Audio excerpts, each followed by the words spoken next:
विनोद का बिटवा आया और उसे लगता है कि राहुल भैया सब कुछ जानते हैं और हर सवाल का जवाब उनके पास मिल जाता है।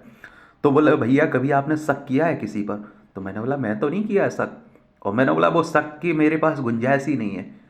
तो बोले कि कोई तुम्हारे भरोसा उठाए फिर भी शक नहीं होता उस पर कि ये गलत है। मैंने बोला, मैं क्यों शक करूँ उस पर? मैं अपनी ज़िंदगी क्यों ख़राब करूँ? मैं अपना टाइम क्यों ख़राब करूँ सोच के कि उस पर शक करूँ मैं? मैंने बोला, बड़ा लीचड़ इंसान होता है जो शक करता है और जिस पर शक करता है। तो बोला, वो हमारी महबूबा है। बोले, उस पर हमें शक रहता है कि वो किसी और से बात करती है, वो किसी और के साथ घूमने जाती है। तो मैंने बोला, छोड़ देना। बोले, नहीं नहीं भैया, छोड़ नहीं सकते, सच्चा प्यार है।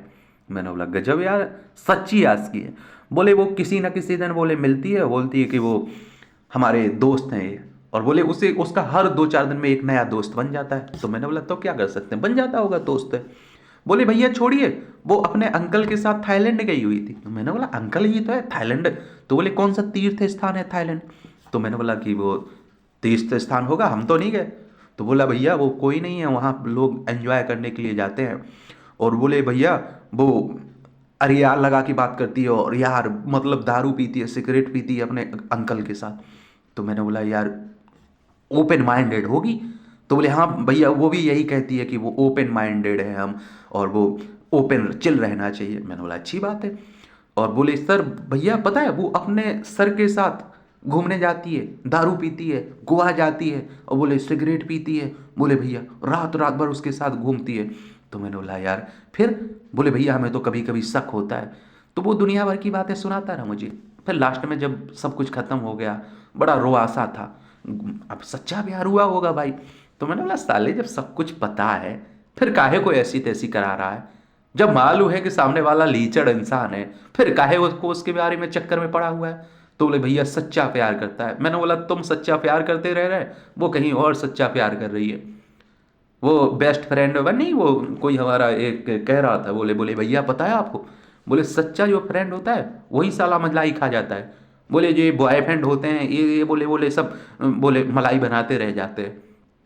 वो बोली सच्चा प्यार आता है वो लेके भाग जाता है। तो समय बदल रहा है। और बोले कि वो कहती है कि तुम्हारी सोच गलत है। तो मैंने बोला कि फिर तुम क्या करते हैं? बोले, भैया हम छोड़ नहीं सकते हैं उसे, कोई उपाय बताइए। मैंने बोला, जब वो तुम्हारी ऐसी तैसी कर रही है, तुम्हारे रिश्ते की, तुम्हारे भरोसे की, तुम्हारे उसकी, तो फिर काहे को पीछे पड़े हुए हो? तो बोला, भैया ऐसा मत बोलिए। मैंने बोला, तुम्हारी महबूबा। बोले, भैया उसे आईफोन गिफ्ट दिया हुआ है उसके सर ने। मैंने बोला, गजब यार, कौन है ऐसा साला सर, बताइए कि इतना गुड। तो मैंने बोला कि तुम्हारी वो महबूबा है वो पिकाऊ है, वो बाजारू है। तो बोले, भैया ऐसा मत बोलिए हमारी महबूबा के बारे में। मैंने बोला, साले जब वो 10 जगह मुँह मार रही है, भंडारा खोल के बैठी हुई है, तो फिर काहे को तुम उसके पीछे पड़े हुए? बोले, भैया जी वो भंडारे से याद आ गया मुझे, वो कहती है कि हमें 50 जगह से ऑफर आते हैं। तो मैंने बोला, जब भंडारा खोल के बैठोगे तो 50 जगह से ऑफर आएंगे ही। तो बोले, ऐसी बात है भैया जी। और बोले, वो झूठ भी बहुत बोलती है। तो मैंने बोला, इतना सब बोलती है तो फिर क्यों ऐसी तैसी करा रहे हैं? और मैं ये कह रहा हूँ कि बड़े लीचड़ हमें घटिया इंसान लगते हैं। मैं ईमानदारी की बात कर रहा हूँ। लोग कहते हैं भैया उसने आपके भरोसे का फ़ायदा उठाया, वो ऐसा करता है, वो ऐसा करता है, वो गलत सोचता है, वो ऐसा फ़ायदा उठाता है आपका। आपको शक नहीं होती है? मैं कहता हूँ काहे को शक कराए? मैं अपनी तरफ से 100% दे रहा हूँ, बाकी वो ऐसी तैसी कराए सामने वाला, हमें क्या मतलब है? और मैं बहस करने के चक्कर में पड़ता ही नहीं हूँ। जिससे हमारा रिश्ता नहीं रहा ना, तो ऐसी तैसी कराए। अब गाली तो दे नहीं सकता हूँ, क्योंकि गलत गाली देना गलत बात है। तो शक करने की गुंजाइश नहीं होनी चाहिए। अब आप सोचिए कि कोई पति पत्नी है, उन एक दूसरे पर शक कर रहे हैं, कितना लीचड़ इंसान रहते होंगे यार ये दोनों। वो उस पर शक कर रहा है, वो इस पर शक कर रहा है, कैरेक्टर को लेकर शक कर रहे हैं, कोई गर्लफ्रेंड बॉयफ्रेंड है वो शक कर ले रहे हैं। और मैं तो मानता हूँ, देखिए उपभोक्तावादी समाज है, सीधी सी बात है। कोई आप देखते हैं कि वो नहीं बचा रिश्तों का नाता। आज मुझे ये समझ में नहीं आता है कि तुम्हारी महबूबा को 2 दिन में किसी और से प्यार हो जाता है, 2 दिन में तीसरे दिन किसी और से हो जाता है, फिर कोई प्रिंसिपल से हो जाता है, कोई कॉलेज की टीचर से हो जाता है, कोई अंकल जी से हो जाता है, किसी किसी से हो जाता है। और ये समझ में नहीं आई कि साले तुम्हारी महबूबा को 60-65 साल की बुढ़े से प्यार होने जा रहा है। इसमें फ़र्क इतना है कि सीधा सा कि तुम्हारे बुढ़े के उसके पास पैसा है और तुम्हारी महबूबा के पास शरीर है, इसके अलावा कुछ नहीं है भाई। तुम ऐसी जैसी सच्ची प्यार की दुहाई देते जाओ। मैं और एक बात और बता दूं आपको, ये लफड़ों में मत पड़ा करिएगा, ज़िंदगी बर्बाद मत करिए। सबके लिए कह रहा हूँ। तुम्हारी महबूबाओं को मैंने बीच बाजार में बिकते हुए देखा है और पता है सबके किसकी कितना पानी में है। इसलिए मैं कह रहा हूँ, मैंने कई बार कह देता हूँ कि मैं अपने परिवार को दुनिया का सबसे अमीर परिवार मानता हूँ। क्यों? अपने माँ बाप, अपने पालकों को। क्यों? क्योंकि भाई उनकी पास जितना पैसा है उससे हमारी ज़रूरत पूरी हुई है। अपना ईमान बेचने की ज़रूरत नहीं पड़ी हमें भाई। उन्होंने 10,000 का फ़ोन दिलाया, उससे काम चला हमारा, किसी से गिफ्ट लेने की ज़रूरत नहीं पड़ी। और ये बात अगर हर बच्चे को समझ में आ जाए तो मैं कह रहा हूँ माँ बाप शान से चलते हैं, सीना तान के चलते हैं। और अपनी महबूबा के बाप से मैंने कहा उससे कि पूछ के देखिएगा कि वो आपकी बेटी को आईफोन मिलता है, इतने पैसे मिलते हैं, अच्छी बात है। तो बोले नहीं नहीं, उसके घर वालों को परेशान नहीं पड़ता है। तो हमने कि कहीं पता कर लीजिए, उसके परिवार वाले तो नहीं ये धंधा खोल के बैठे हुए हैं।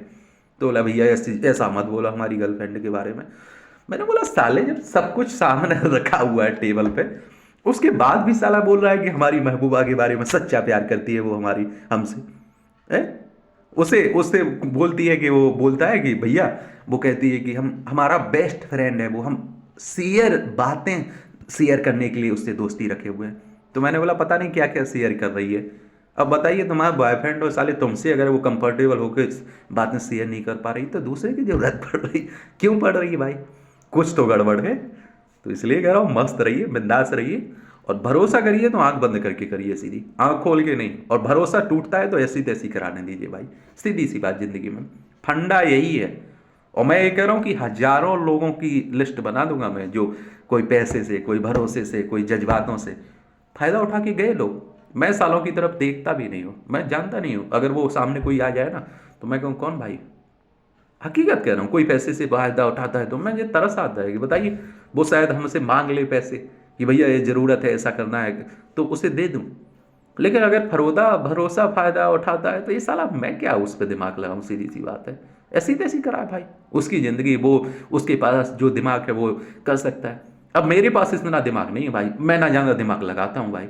जो काम रहता है हाँ ना में जल्दी किया और फैसला बड़े जल्दी ले लेता हूँ मैं। और लोग कहते हैं बड़े सोच के लेना चाहिए, काहे का सोच के लेना चाहिए। और दूसरी बात, रिश्तों में मुझसे भरो शक नहीं हो पाएगा कभी भाई, सीधी सी बात है ये। मैं कभी शक नहीं कर पाऊंगा, चाहे हमारे अपने रिश्ते फायदा उठाएं, नुकसान करें, कुछ भी करें। क्योंकि यार वो हमारे हैं तभी रिश्ते हैं, और नहीं है ना तो भाड़ में जाकर, समझ रहे हैं आप लोग। और मैं कहता हूँ ना कि वो भैया अगर किसी को लगता है कि वो राहुल भैया हमसे लालच के, स्वार्थ के बस से जुड़े हुए हैं, तो मैंने बोला मेरे बाप से पूछ लीजिएगा, कभी उससे भी मैंने स्वार्थ से उससे जुड़ा हूँ। मैं कहता हूँ कि घमंड को अगर हम सम्मान दे रहे हैं तो हमें भी सम्मान चाहिए। और अगर आप घमंड में है ना तो भले ही हम जूता नहीं पहनते, चप्पल की नोक के नीचे रखते हैं आपके घमंड को और आपकी बुलंदियों को। इसलिए कहता हूँ, और मैं कह देता हूँ अपने जितने भी मुझसे मिलते वक्त समय अपनी पूरी ये चादरें जो ओढ़ के बैठे रहते हैं ना, ये उतार के मिला करिएगा, अच्छी बात रहेगी। और विनम्र तरीके से मिला करिएगा, ज़्यादा हाव भाव दिखाने की ज़रूरत नहीं है। क्योंकि हो सकता है कि आपके बच्चों को आपसे बड़ा लगाव हो, आपकी बुलंदी की, तरक्की की फ़ायदा उठाते हूँ। मैं नहीं उठाता हूँ भाई, किसी की नहीं। मेरा काम है 100% अपना काम करना, भाड़ में जाए रिजल्ट। जो भी मिलता है उसे एक्सेप्ट करता हूँ, ईमानदारी से एक्सेप्ट करता हूँ और बिंदास तरीके से एक्सेप्ट करता हूँ। ये बात हमेशा याद रखिए, मस्त रहिए, एक ज़िंदगी मिली हुई है, इसे क्यों दूसरे के बारे में सोच के दूसरे पर शक करके ख़त्म किया जाए भाई। सीधी सी बात है, अगर हम ईमानदारी से रिश्ता निभा रहे हैं, सामने वाला फायदा उठा रहा है, तो सीधी भी साथ संस्कार का खेल है। हमें वो संस्कार मिले वो हम दे रहे हैं, हमें ईमानदारी आती है वो हम ईमानदारी दे रहे हैं, हमें भरोसा करना आता है वो भरोसा हम दे रहे हैं, हमें इज्जत सम्मान करना आता है, परवाह करना आता है, वो हम दे रहे हैं। सामने वाले को लीचड़पन आता है, झूठ बोलना आता है, भरोसे का फायदा उठाना आता है, घटियापन आता है, गिरना आता है लोगों के साथ, अपनी जमीन अपना सब कुछ बेचना आता है, तो बेचने दीजिए ना। मैं कहता हूं उससे खुशी वो कल के मिल रहा है, आपको खुशी ये कल के मिल रहा है। आप दूसरे की बराबरी क्यों कर? कई लोग कहते हैं भैया आप रिएक्ट नहीं करते हैं, कोई भरोसे का फायदा उठा लेता है, आप किसी से लड़ाई नहीं करते हैं, और लोग सोचते हैं कि आप डर जाते हैं, हो जाते हैं। यार मैं विनम्र इंसान हूं और सच्चाई से भर के उनके कहां तक जाना है, क्या करना है भाई, सीधी सी बात है। अमर नहीं हूं मैं इतना जान चुका हूं, तो क्यों लड़ाई झगड़ा करना भाई। और इतना मैं कह रहा हूं कि भाई वो इतना ऊंचा नहीं है, अगर मैं बदला लेना चाहूं या मैं उसे चोट पहुंचाऊं, नुकसान पहुंचाऊं, कभी भी पहुंचा सकता हूं। बाएं हाथ का काम है, सीधे मतलब सारे दाएं हाथ का नहीं, बाएं हाथ का काम है ये, लेकिन नहीं करते हैं ना भाई। क्यों? मैं तो ये कह रहा हूँ कि आज तक हमारे साथ जितने लोगों ने फायदा उठाया किसी भी तरह से, उनसे जाके मिल लीजिए, वो खुश है और मैं हमेशा खुश हूँ। जहाँ भी मिलता हूँ चेहरे पर खुशी रहती है, लोग मुझसे कैसे भैया इतना सब मस्त आदमी हैं भाई। और उनसे देखिए लोग भड़बड़ाते फिर रहे हैं, रोते फिर रहे हैं। कई लोग दूसरे के जरिए कहते हैं भैया वो माफ़ी दिलवा दीजिए, भैया से बोल दीजिए कि वो माफ़ कर दे। क्यों भाई? हम तो नाराज़ ही नहीं हुए किसी से। तो मैं इसलिए कह रहा हूँ रिश्तों की परवाह दोनों तरफ से है तो निभाइए, नहीं है तो अगर शक है, आ रहा है शक, तो बोल दीजिए ना यार, जाइए।